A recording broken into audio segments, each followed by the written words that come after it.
আল্লাহ রাব্বুল আলামিনের কাছে নামাজ হলো সবচেয়ে গুরুত্বপূর্ণ ইবাদত। নামাজের মতো দামি কোনো ইবাদত আল্লাহ রাব্বুল আলামিনের কাছে নাই। পাঁচ ওয়াক্ত নামাজ আল্লাহর কাছে গুরুত্ব, তবে এর মধ্যে দুটো ওয়াক্তের নামাজের গুরুত্ব আল্লাহ রাব্বুল আলামিন স্পষ্টভাবে কোরআন এবং হাদিসে উল্লেখ করেছেন। আল্লাহ রাব্বুল আলামিন সূরা বাকারা 238 নং আয়াতের ভিতরে বলেন, হাফিজু আলাস সালাওয়াতি ওয়াস সালাতিল মুস্তা, তোমরা যত নামাজ আছে পাঁচ ওয়াক্ত নামাজের হেফাজত করো, বিশেষ করে মধ্যবর্তী নামাজ অর্থাৎ আসরের নামাজের হেফাজত করো।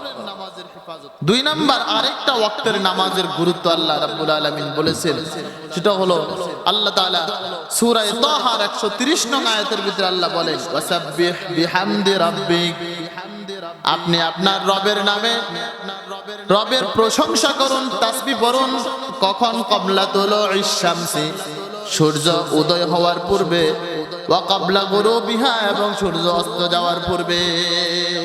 অর্থাৎ সূর্য উদয় হওয়ার পূর্বে ফজরের নামাজ পড়ুন এবং সূর্য অস্ত যাওয়ার পর এর পূর্বেই আপনি আসরের নামাজ পড়ুন। তার মানে দুই সময় অর্থাৎ ফজর এবং আসরের সময় আল্লাহর প্রশংসা, ইবাদত, নামাজের কথা আল্লাহ রাব্বুল আলামিন নিজেই এর গুরুত্ব তুলে ধরেছেন। সুবহানাল্লাহ। ফজরের নামাজ এত দামি ইবাদত, ফজরের নামাজ এত দামি নামাজ। আল্লাহ রাব্বুল আলামিনের হাবিব এবং কোরআন এবং হাদিসে এমন 10টা ফজিলতের কথা আলোচনা হয়েছে, যেটা অন্য কোন ওয়াক্তের নামাজের কথা বলা হয় না।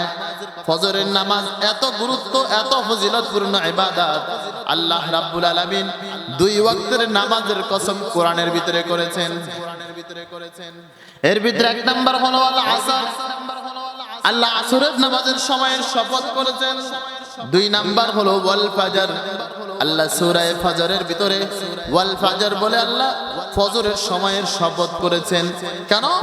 ফজরের নামাজ এটা অনেক গুরুত্বপূর্ণ, যে কারণে আল্লাহ রাব্বুল আলামিন কোরআনের সূরা বানি ইসরাঈলের মধ্যে স্পষ্ট বলেন, আকিমিস সালাতা লিদুলুকিশ শামসি ইলা গাসাকিল লাইলি ওয়া কুরআনাল ফাজর।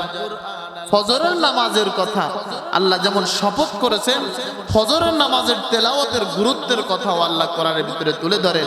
আল্লাহ বলেন, আকিমিস সালাতা লিদুলুকিশ শামসি ইলা গাসাকিল লাইলি ওয়া কুরআনাল ফাজর। নবী, আপনি যখন পুরা পৃথিবীটা অন্ধকারাচ্ছন্ন হয়ে যায়, সূর্য যখন হেলে যায়, তখন আপনি কোরআন তেলাওয়াত করুন। বিশেষ করে আপনি কোন সময় তেলাওয়াত করুন?